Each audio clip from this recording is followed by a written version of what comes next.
Hello everyone. So this is a very short reading I'm doing for no contact situation and the part 2 reconciliation spread. So this is a group reading and this will be uploaded on YouTube. So from Instagram and from anywhere you can see this video. My channel is Intuitiveness by Johanna, and if you see this video, I guess this message is for you. So first we look the first question, that is the card to represent your relationship with the partner you will think of right now. उनके साथ आपका क्या relationship है वो आप सोच के देखोगे और मैं कार्ड निकालती हूँ.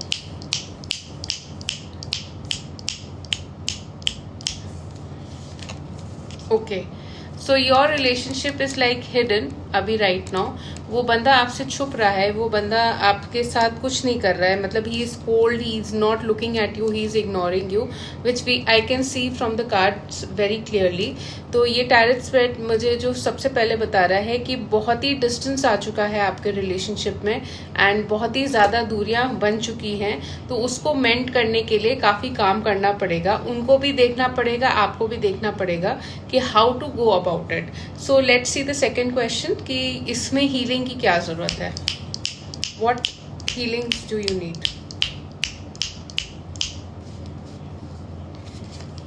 Okay, so healing is that कि you have to accept the truth and you have to believe in the universe. अपने आप को heal करना पड़ेगा and you have to take a path which is very difficult for you.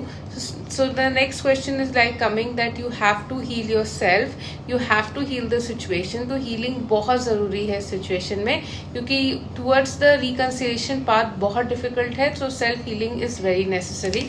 So let's check the another question कि what boundaries should you take for letting this relationship go further. So let me take another question. क्या boundaries आपको बनानी चाहिए इस relationship में जो आपको आगे तक लेके जाएगी. ओके, सो बाउंड्री ये है कि आपको चॉइस लेना पड़ेगा whether to go with this relationship और नॉट, क्योंकि ये पाथ बहुत डिफिकल्ट है ना, आपको बहुत सताएगा. तो you have to take a choice and जैसे ही आप चॉइस लोगे इसके लिए you have to heal a lot और बहुत काम करना पड़ेगा, बहुत मुश्किलों से बढ़ना पड़ेगा. So this is the card representing that आपको ना एक चॉइस लेनी पड़ेगी. अगर आपको फ्री होना है इस रिलेशनशिप में, वो भी एक आपके पास चॉइस है, और या आपको इस रिलेशनशिप से आगे इस रिलेशनशिप में रहना है, तो then you have to do your healings. Then we take the next question, what will we reconcile in this relationship. क्या आप लोग रिकंसाइल कर पाओगे.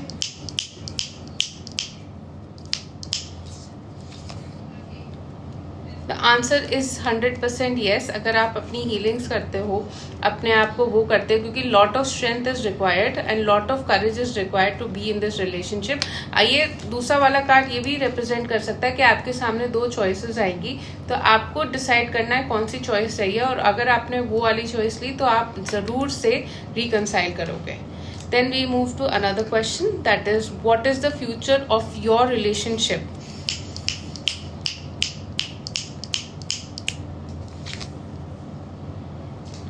आपको ना थोड़ा डिसअपॉइंटमेंट होगा, लेकिन फ्यूचर में आपको डिसीजन ठीक से लेना पड़ेगा एंड थोड़ा ना अपने पे काम करना पड़ेगा. जैसे मैंने हीलिंग का कार्ड बताया था कि you have to heal it, तो ये सिचुएशन ना लाए, तो इससे बेटर है कि you have to heal yourself. और आपको थोड़ा बहुत डिसअपॉइंटमेंट होगा कि मैंने ये क्यों चॉइस ली और मैं तो बेटर थी. बिकॉज ऑफ दिस कार्ड आपका ये कभी कभी सिचुएशन आ सकता है. तो मेरे को 50-50% चांसेस लगते हैं कि आपका जो है ये जो the future of the relationship is like कि आप लोग बहुत जल्दी ना डिसअपॉइंट हो जाओगे, क्योंकि ईगो एंड राहु का दोनों का प्रॉब्लम आ रहा है.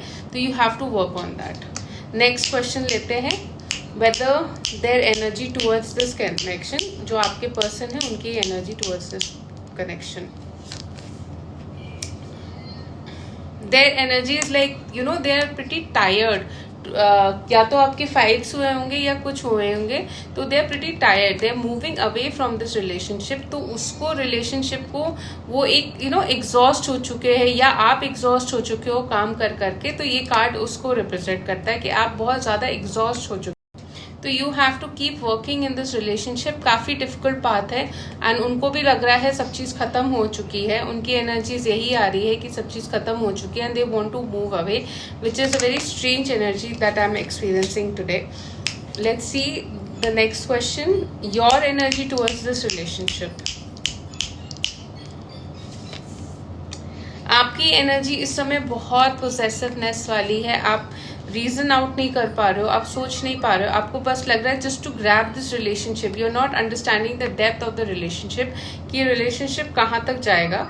You are just you know focused कि कैसे उसके पास वापस जाएंगे, कैसे क्या करेंगे. You are just focused on that. तो ये नहीं करना है. You have to work upon yourself. And ये जो ऑब्सेशन है इसको लेट गो करना पड़ेगा, तभी आप आगे बढ़ पाओगे. You will move forward until and unless you will not let go and believe in the universe and heal yourself. फिर नेक्स्ट क्वेश्चन आते हैं. What are their current feelings about this relationship? तो उनकी current feelings आपको लेके क्या है.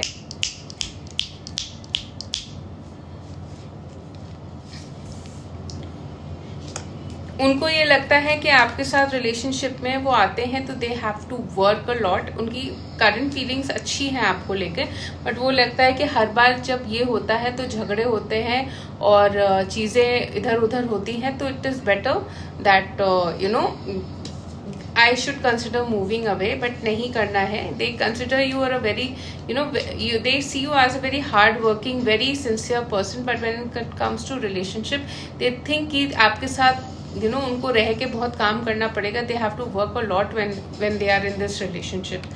Next मैं कार्ड देखती हूँ कि what are their current you know what any influences कि कोई थर्ड पार्टी इन्फ्लुएंस है कि नहीं उन पे.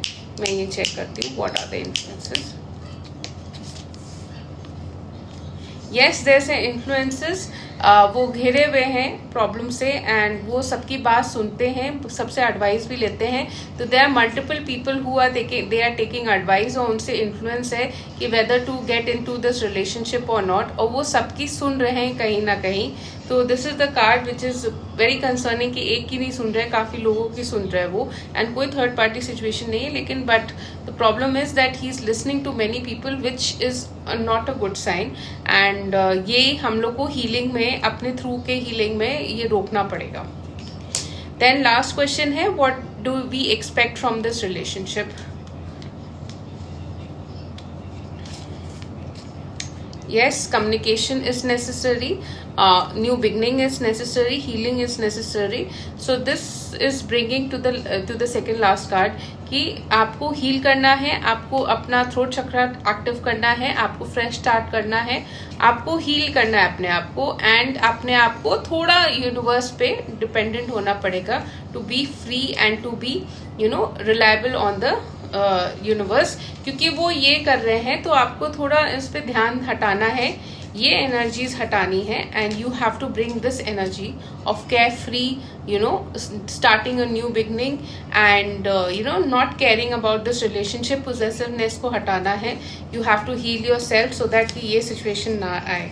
ठीक है. So let's see the last card कि कब तक ये रिलेशनशिप रिकंसाइल होगा. ओके, सो ये relationship will take 1 year, at least 1 year to get reconciled. तो थोड़ा टाइम लगेगा. It will like around 14 months लगेंगे ज़रूर. लेकिन first the necessary things are that you need to take care of your health, you need to take care of yourself, you need to do self healing. Then only this relationship will last. I hope it resonated with your situation. Thank you.